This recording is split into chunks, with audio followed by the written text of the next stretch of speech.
students, my name is Professor Bravo, and today I'm going to perform a head-to-toe assessment on Mr. John Doe.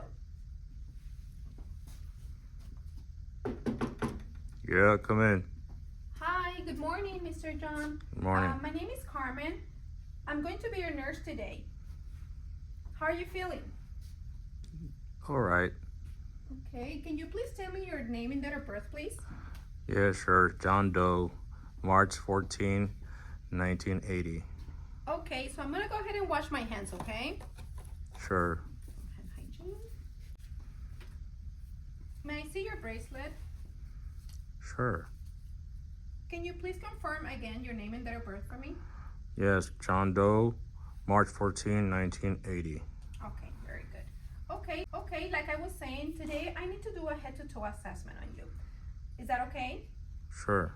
Do you need to go to the restroom by any chance? No. Okay. Are you having any pain right now, or do you need me to do anything before we start? It's probably gonna take about 10 minutes. No, I'm okay. Okay, that's great. So let me go ahead and raise the bed. Okay,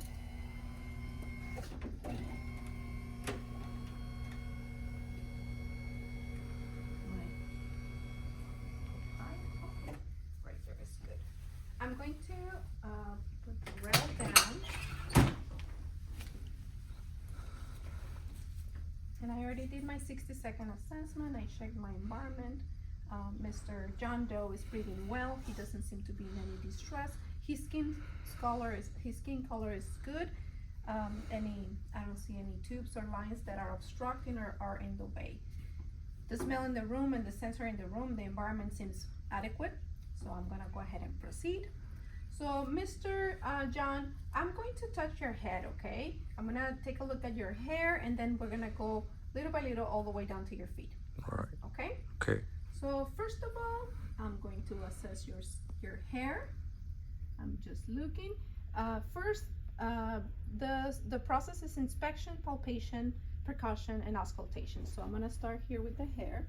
I'm looking for any alopecia. I'm looking for any infestation. I'm looking for any abnormalities. And then after that, I look in between the scalp so that I can make sure there is nothing, no lesions, no bumps, or masses or anything abnormal. Mr. John, do you feel any pain or tenderness or discomfort as I'm palpating in your head? No. Okay, very good. It all seems really good. Okay, so I'm gonna come down here to your face, okay? So first of all, I'm checking on does this hurt? No. Okay, about me palpating here?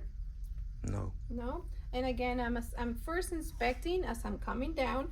I don't see any skin breakdown. I don't see any acne. I don't see any redness or anything that seems to be an irritation. I'm gonna continue palpating in your face, okay? So as you check on the sinuses here, sometimes we press down, a little bit of pressure. Does that hurt, mister? No. Very good. How about here? No. No? Okay, so I'm continuing here, assessing the side, way down. I'm checking the maxillary here. Can you go against my hands here? Can you bring your jaw down against my hand? Very good. Okay, that's good. Alrighty.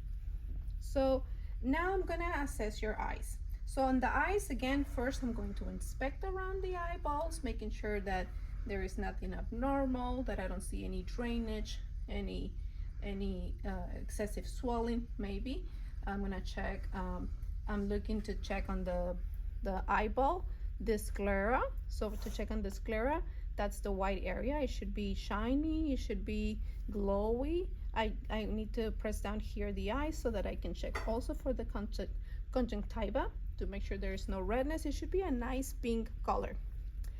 Okay, so everything's looking good, Mr. John. Next, I'm gonna bring the light, and I'm going to check for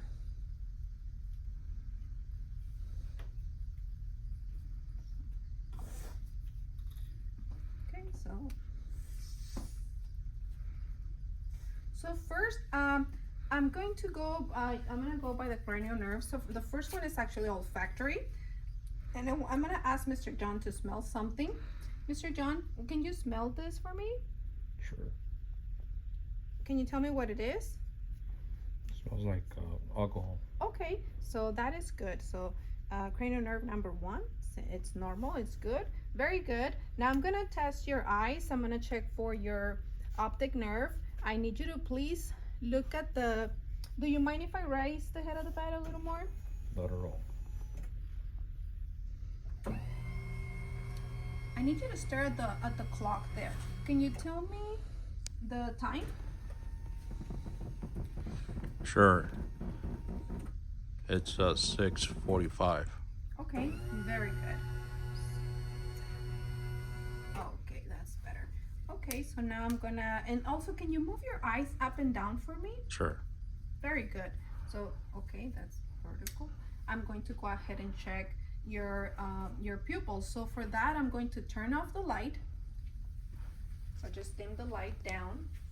And you're gonna feel I'm gonna put the light next to you, and I'm trying to check your pupils.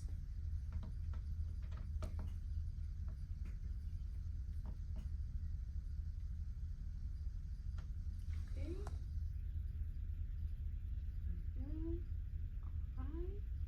I'm gonna go do the other one. So normal size is anywhere from 2 to 5 millimeters.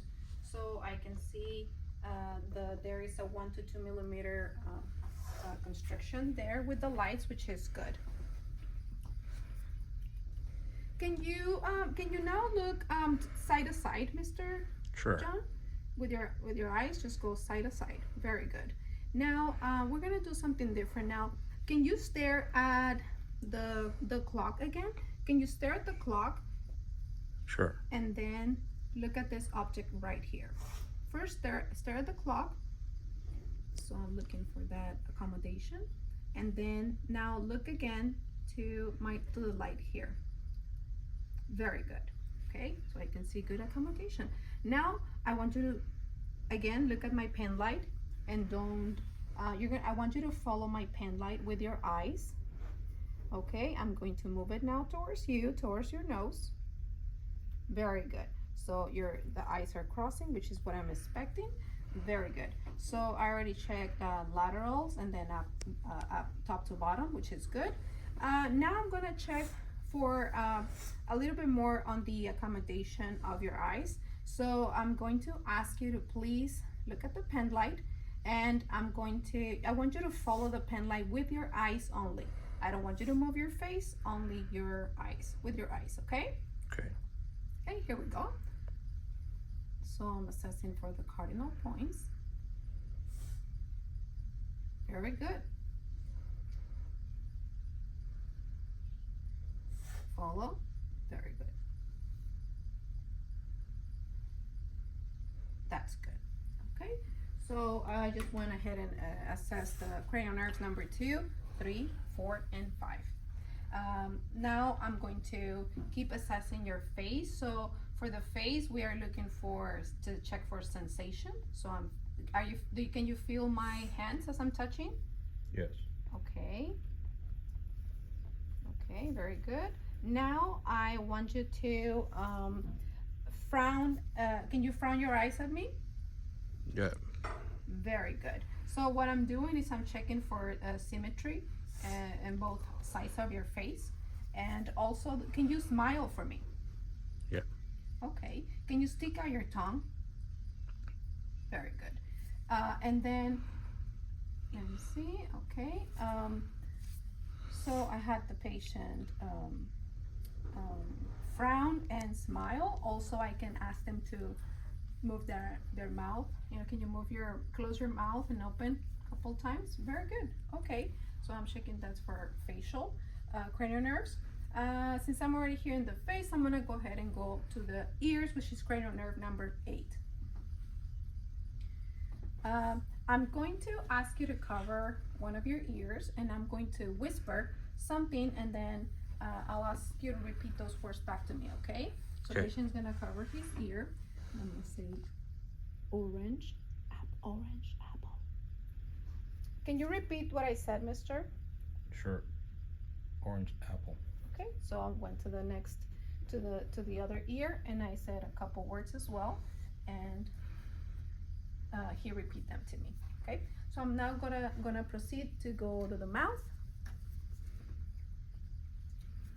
I'm going to put the light in your first on your nose, since I'm already here, and then we'll go to your mouth. So I'm going to check inside the nares to make sure there is no obstruction, there is no drainage, no redness, and the cilia it's it's clear. I'm going to press on one of your. I'm checking for the patency of your nares. I'm gonna press down on your right nair. Can you breathe in and out? Okay, so that's good. That's clear. Let me see. Breathe again. Very good. Okay, so there, the patency seems really good. Now I'm gonna go ahead and check your mouth. First, in the outside, I'm just looking for your cracked skin or any lesions, ulcers. I'm gonna put the light. Okay, so same thing. I'm looking for pink color. Any redness, any lesions, any ulcerations need to be addressed. Also, the tongue needs to be nice and pink. I'm gonna check down into the uvula, okay? So I'm checking that the uvula is fine. Also the palate. I'm also checking that the dentures or teeth are in good condition, or addressing if there's any cavities, any broken teeth, or poor dentition. So now I'm gonna go ahead and assess the gag reflex. So I'm gonna, Mr. Doe, I'm gonna put the tongue depressor a little further, and I'm gonna press down. It's probably gonna make you gag a little. I'm just checking for the gag reflex, okay? There you go. It goes down. Okay, very good. And then his tongue is nice and pink. It's not beefy red or any abnormal. Okay, very good. So I checked for when he's sticking out his tongue. Can you stick out your tongue again? Go side to side and maybe up, and then move your tongue for me. So I'm checking for glossal, and then I check for glossal and hypoglossal with the gag reflex as well. Okay, so I'm gonna come down to your neck now. Okay, so first I'm checking right underneath the mandible here. I'm going to also bring your gown down. Is that fine? Sure. So don't forget to provide privacy. I did provide privacy, but it didn't show in the video. First, I'm going to inspect the neck, making sure. Okay.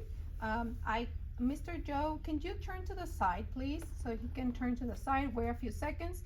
What I'm looking for, any jugular vein distension. So I don't see anything. So same way, I don't see any jugular vein distension. Very good. In my inspection, now I'm gonna go ahead and palpate. Do you feel any pain, tenderness, or discomfort? No. Also, the trachea needs to be symmetrical, and I can palpate it here. There is no lumps, no masses that I can, or lymph nodes that I can feel through palpation.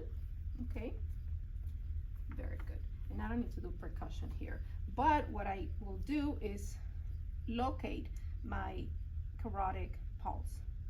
And this is the one place where the carotid pulse should not be checked both sides at the same time. So I check one at a time, and then after I did that, I'm gonna go ahead and auscultate. I'm gonna place the bell here on your neck. I'm listening to your carotids, to your carotid. Okay. So I can hear the blood. I can hear the pulse. What I'm looking for is any blowing air or void, like a swish sound. Okay, very good. So I don't hear any, and I assess to both sides. Okay, now I'm gonna come down here to the clavicle, and as I'm checking it on the skin, I'm inspecting first, then I'm gonna do palpation. So the book, says you palpate like this. Is there any pain, any discomfort, or any pressure maybe that you might feel? No? Okay. So there is, I'm showing bringing your gown a little more, okay? Anything? No. Okay, very good. Now I'm gonna check the skin for hydration. So in the older population or adults, sometimes it's easier to just do it here, right below, underneath the clavicle. So I'm gonna go ahead and pinch and let go. And what I'm looking for to see if it returns, if there's any dent right there. So it might mean that there is dehydration or dehydration. So I'm looking for the skin turgor. So if it's a brisk. Okay. Now since I'm doing the chest area, I'm gonna come down to assess my cardiopulmonary system. Okay. Are we doing okay, Mr. Joe? Sure. Okay. So first of all, I'm gonna start with the heart, and I wanna assess my 5 points: my aortic, pulmonic, herbs, tricuspid, and mitral valve areas. Okay. So first of all, I already inspect and I'll palpate these areas. And now I'm gonna go ahead and auscultate. Okay, and I can hear a S1, S2, the heart sounds. And I'm gonna move to the next.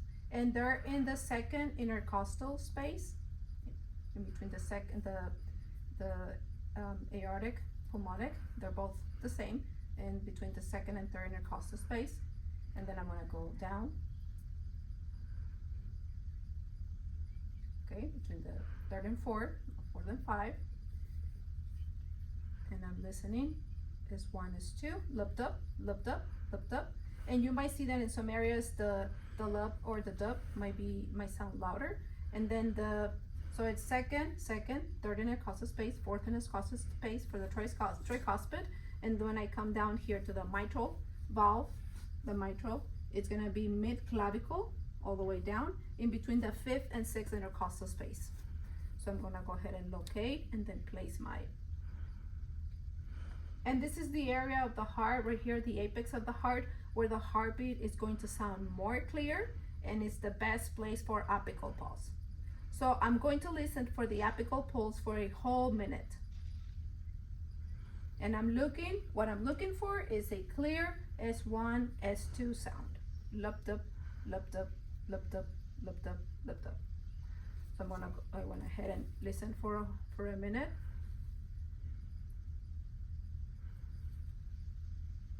Okay, so a minute went by. Very good, Mr. Joe. Now I'm gonna go ahead and listen again to the same sites, only that I'm going to listen now for any birds, okay? I wanna hear, for any swishing sound or any blowing sound that might cause or might mean there is an obstruction. Also for murmurs, I'm gonna listen for that as well. And when we're looking for murmurs, we hear the looped up, psh, looped up, psh. So there is probably some of the blood that is escaping. It's not making it through the valve, and it's either returning or leaking out. So that's what I'm looking for, and for that I'm gonna use the bell. So same process. Okay. Intercostal space, tricuspid, and my apical. Okay, so since I'm already in here, skin. So I'm going to next listen to your lung sounds.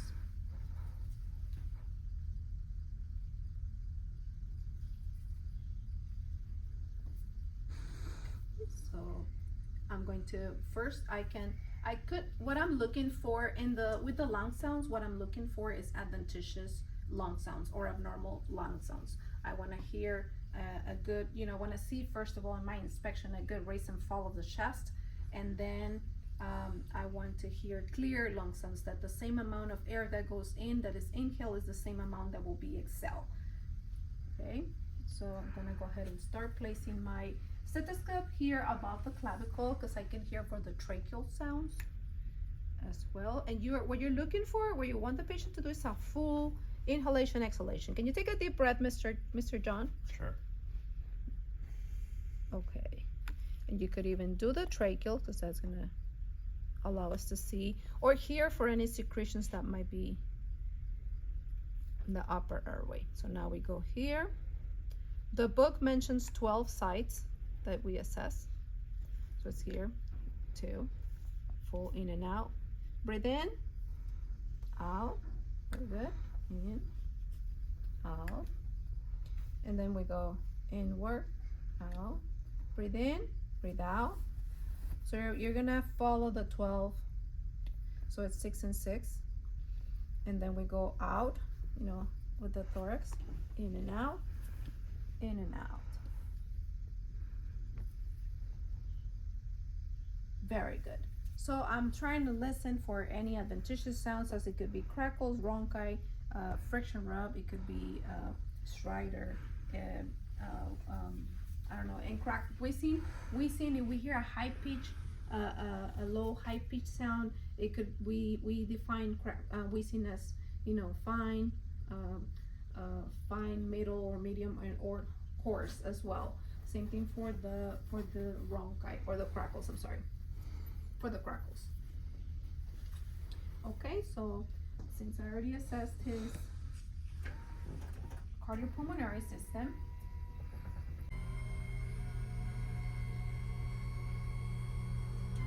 okay. Ready? So next I'm going to go ahead and do your skin, okay? So since I have you here, I'm gonna go ahead and assess your arms. So I'm looking for the, you know, for the skin, inspecting the skin, for the color, how's the moisture, is there any skin breakdown, any lesions? Sometimes there is been a puncture sites that we wanna, you know, check and make sure they're healing well. Can you raise your arm for me? Yeah. Very good. And at this time, I can assess some of the range of motion as I'm going. I can check his armpits as well. And let me see. Here we go. I can inspect and then, you know, palpate. Very good. Same thing, same process. I'm looking for masses, lumps, any swelling, any tenderness or pain. Okay, very good. So I see the skin now, his hand. I'm going to go ahead and assess for his nails. I'm already here. So I'm gonna do this bilaterally. I'm gonna assess the nails, the perfusion. I can press down in the nail bed here. I press down, I let go, and I'm assessing the capillary refill. And normally is less than 3 seconds if it's, you know, and it should be also brisk.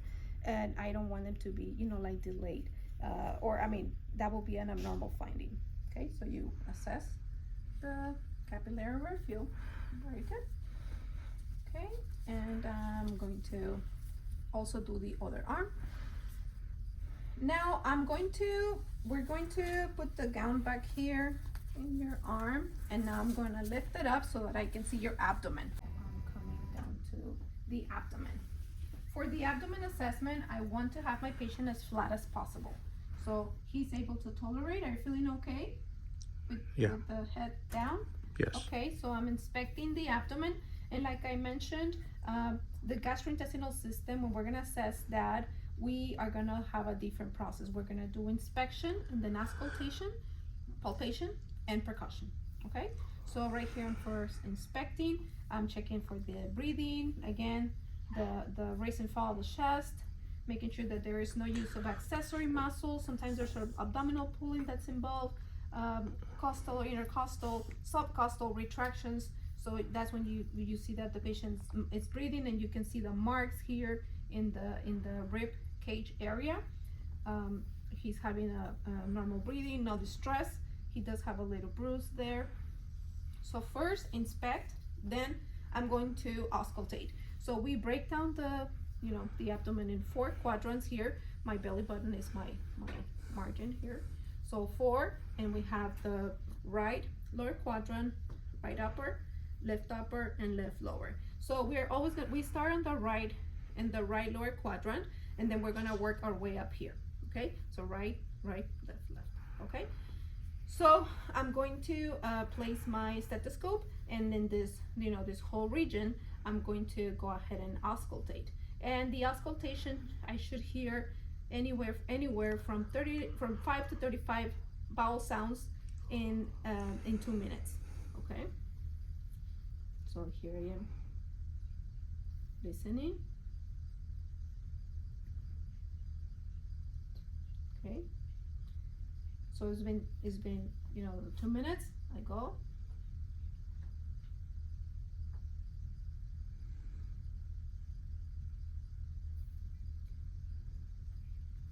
if we hear the 535 sounds, you don't have to stay there the whole 2 minutes. If you don't listen to any vowel sounds, then you wait up to 2 minutes and then you have to report it to the physician. Okay, so I auscultated all 4 quadrants and active vowel sounds in all 4 quadrants. If you hear more than the 35, you can document as, if you hear less than the 35 in the 2 minutes, you can document that as hypoactive vowel sounds. If the vowel sounds are anywhere from 5 to 35 within those 2 minutes, then it's active vowel sounds. If it's greater than that, then you can say that is hyperactive vowel sounds. Okay, so I did that, and now I'm going to go ahead and palpate. Okay, so I'm feeling. This is the right, lower quadrant. So I'm palpating here, then I go here. Any pain, distension, abnormal, discomfort that you might feel, Mr. Joe? No. Okay.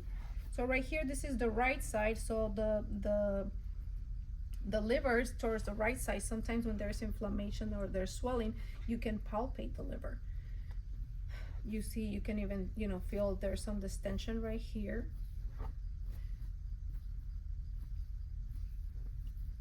Okay, palpation. Very good. No pain, no nothing? No? No. Okay, now we're gonna do percussion. So for percussion, you're gonna tap in your middle finger like this. And what I'm trying to hear, it's in the abdominal cavity, there is, there should be air. So you should hear like a resonant sounds.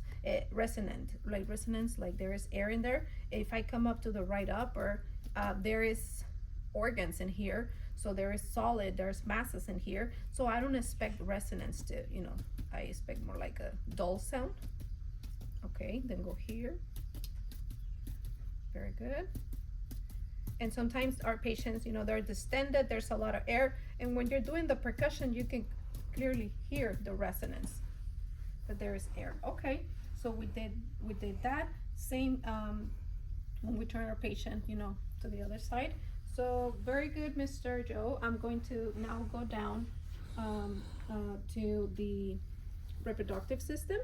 So I can change my gloves, remove my gloves, perform hand hygiene, and now I'll continue. So Mr. Joe, do you have any burning, any pain, any itching in your area, in your private area? No. Or any difficulty when you're urinating, any burning, or that you've noticed blood in the urine, or maybe that you have a difficult time initiating the stream when you're voiding? No. No? How many times do you pee a day? I would say like 4. 4? Okay, but normally it's 5 to 6 times a day, and you want to, make sure that you are voiding every 3 to 4 hours. That's more considered normal. Okay, so I'm gonna go ahead and assess, okay? I'm gonna bring your gown down. So first I'm inspecting, checking, that there is no lesions, that again, for infestations, any rashes, any excoriation, any lumps or visibly ulcers, for example. First of all, I'm gonna palpate in the lower abdomen or the pelvic area. And again, towards the right side, we have the bladder. So I wanna, I'm gonna go ahead and palpate, mister, okay? So you're gonna palpate. And if there was, a lot of urine retained in the bladder, you could actually feel the distension of the bladder. So, and you can either do an ultrasound to check how much urine is there in the bladder, and then go from there. Okay, then I'm gonna palpate here. Very good, and then we check. See, we say that I'm going to go ahead and touch and lift up here, okay? Lift up your private part. So you want to assess, for any excoriation, any rashes, any drainage maybe. Sometimes if the patient is not circumcised, you can bring down the foreskin so that you can assess. And if you have to, go ahead and provide perineal care so that you can clean this area and to have a better visual of this. Okay, and then you lift up the testicles as well to make sure there is no irritation here. Okay, very good. I'm going to go ahead and remove my gloves, discard, do hand hygiene, and then put on a new set of gloves. Okay, mister. So another thing that I like to do as I'm going down the systems is that I did the head earlier. So I want to ask for any dizziness, any headaches, any trouble with memory. And also you can ask, you know, when you're doing the mouth or the cardiopulmonary, do you have any chest pain, any shortness of breath? Do you have any phlegm? Do you have a cough, difficulty breathing? There's patients that when they're laying down like this, they have orthopnea, which means that they probably have fluid in their lungs, and once you put them flat, that fluid is obstructing the airway, and they're not able to take a deep breath. But once you lift them up, that resolves. So you're looking for tachypnea, orthopnea, you're looking for bradypnea, you're looking for, you know, any of those abnormals. You want to go ahead and address them. So now I'm gonna go ahead and bring down the gown.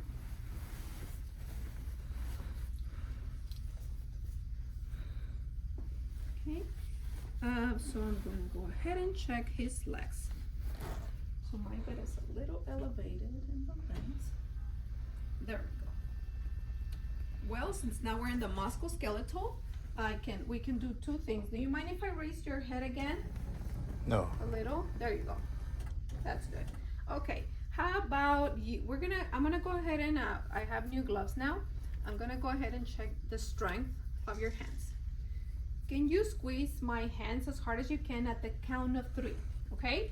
1, 2, 3. Very good. And I'm looking at the strength, and it's equal on both sides. Now I need you to press down. I need you to press down in my hands. Can you press down for me both at the same time? So press down. Very good. Now press up. Very good. Now how about push my hands forward. Very good. Now pull me towards you. Great. Okay. Now can you please lift both arms like this? Close your eyes and leave them like this for 10 seconds. So I'm checking that there is no drift on the arms, or you know, this is patient's central nervous system. We assess for strokes or, you know, any impairment. Okay, very good. You did really good. So now I'm gonna go down to to check your pulses. I'm gonna check your radial pulse. And like I said, when I check the pulses, I can now do it both bilaterally. And what I'm looking for, it's a +2. So when you say +2, it's because the patient has a normal, you know, pounding sound. When we say 0, it's because it's non-palpable, there's no pulse. If there is a +1, it's because it's a weak or diminished pulse. And then we have a +3, which is a very strong pounding sound that we don't want either. We want a +2, okay? So, I almost missed one spot. Hold on. Mister, I'm gonna go back to your abdomen, and I need to check for your other arteries that are running down your abdominal area. So I'm gonna go ahead and assess those. Okay, right here in the sternal notch, right here, this is where we will check the aorta. And I'll do it with my bell. What I'm assessing here is for any bruits. Again, I want to pay particular attention for any blowing, swishing sound. I don't hear anything. And then I'm going to go to my renal arteries. To assess for the renal arteries, it's on the right above the umbilicus and is right next to this. This is the sternum notch. It will be right on the side, right underneath the sternum. Okay, and then again, I don't hear any bruits. Okay.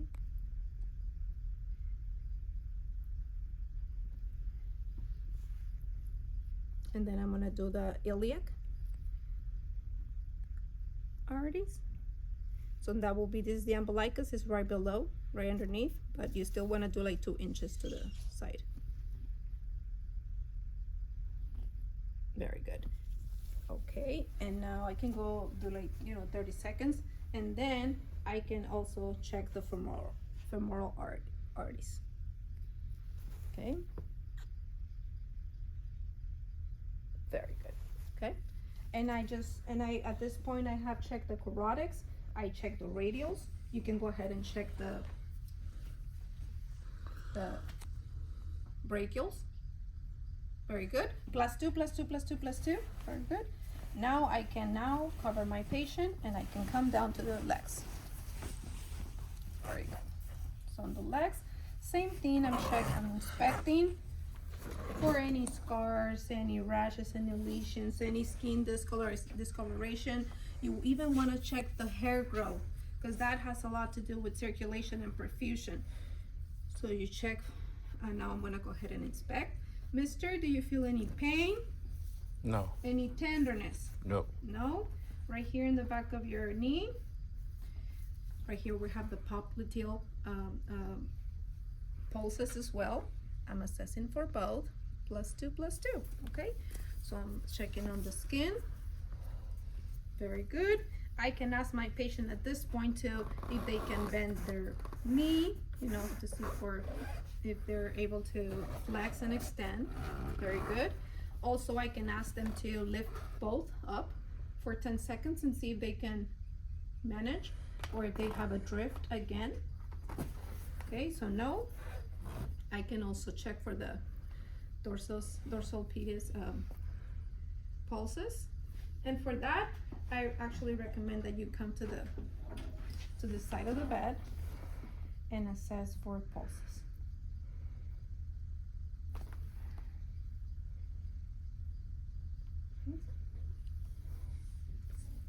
Okay, very good. Mister, can you please press against my hands at the same time? 1, 2, 3. Okay. So does that cause any pain? No. No? Okay, now do it.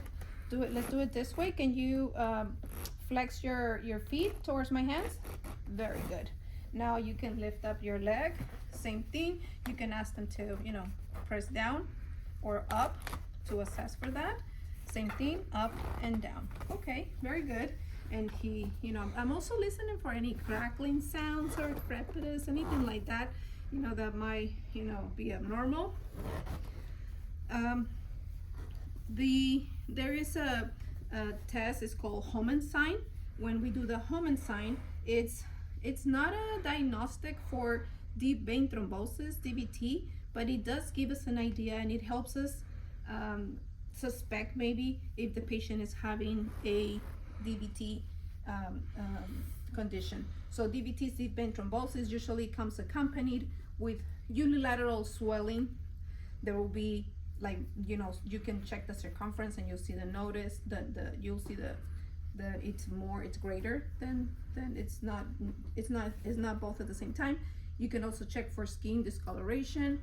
You can check for redness, like I said, pain. It will be painful as well. So what you do is you press, you have the patient press, flex, they flex their foot, and if they complain of calf pain right here in the back, that will be a positive Hohenstein. So you will call the doctor, and then they will do like a Doppler or more extensive testing just to rule it out. But it's not a diagnostic finding. It usually comes accompanied with other signs and symptoms. But we can do that to, helps us determine. There is another test that is called Babinski. The Babinski, you raise the patient's foot, and with something sharp like this, you will tell the patient, they're gonna feel, if they might feel a little tingle, like something. So anyways, I'm gonna strike on the side and then go inward towards the big toe like this. So the normal response on an adult will be, when you do this, the toes are gonna curl. They're gonna curl. So that means it's negative. So that means it's normal. That means the central nervous system it's okay. Okay. So sometimes with an adult, if the adult fans out the toes, that is an abnormal, and it will be a positive Babinski, which means that there could be a brain damage or a neurological type of damage in the patient. So again, you stroke, from the outside all the way to the big toe, and the adult patients should curl the toes, should not fan out.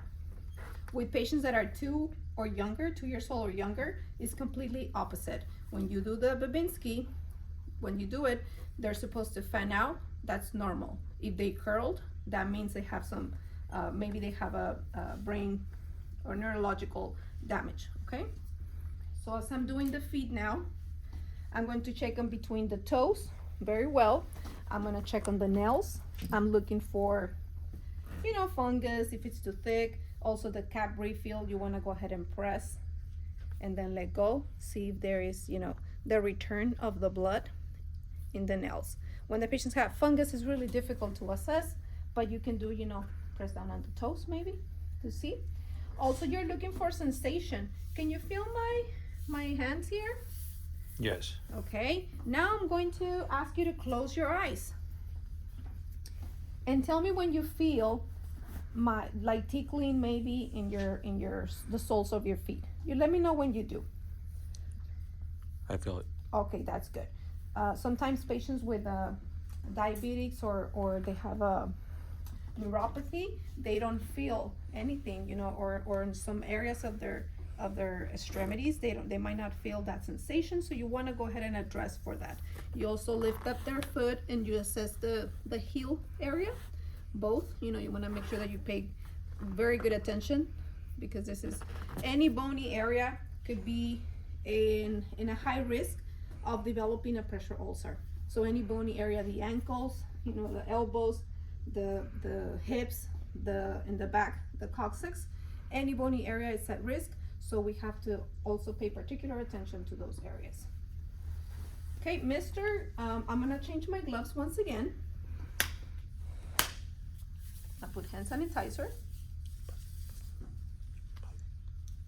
And I'm going to, we're almost finished, okay? Now we're gonna go ahead and turn you to the side, okay? Can you help me? Yes? So you wanna, for body positioning, I'm going to turn you to the side. 1, 2, 3. Very good.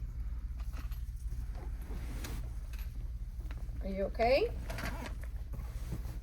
Are you feeling okay, mister? Okay. Yeah. So here I'm going to go ahead and inspect the back. I'm looking for symmetry. I mean that we have a midline, the spine that is good. That the patients, raise and fall again of the chest. It's okay. I'm also looking for any abnormalities. We have patients with COPD, and those particular patients, they have like a barrel chest. Their chest, it looks wider. Also, they could have kyphosis, this hunchback right here in the top area of the spine. We look for that. Also, like I said, that the spine is midline, that there is no scoliosis or lordosis or any abnormalities of the spine. So I inspect everything. Now I'm gonna look for any skin rashes, redness, discoloration, bruising, or anything like that. And now I'm gonna go ahead and palpate. You're gonna feel my hands, okay? Okay. Let me know if there's any pain, discomfort, or it might even feel nice, because it's kind of like a massage maybe. Yeah. Very good. So you're gonna go ahead and do the palpation. Very well. This is a good opportunity to put a little bit of lotion in your patient, or to as you're doing this. Okay, so I'm going to go ahead and auscultate your lungs in the back posteriorly. Okay. Good. So again, we're gonna go ahead and listen to the breath sounds. Can you take a deep breath? In and out. Full inhalation and exhalation. So again, in the top of remember on the right side, patient has 3 lobes. On the left side, there's 2 lobes. So you want to do a full. Do it again. Breathe in.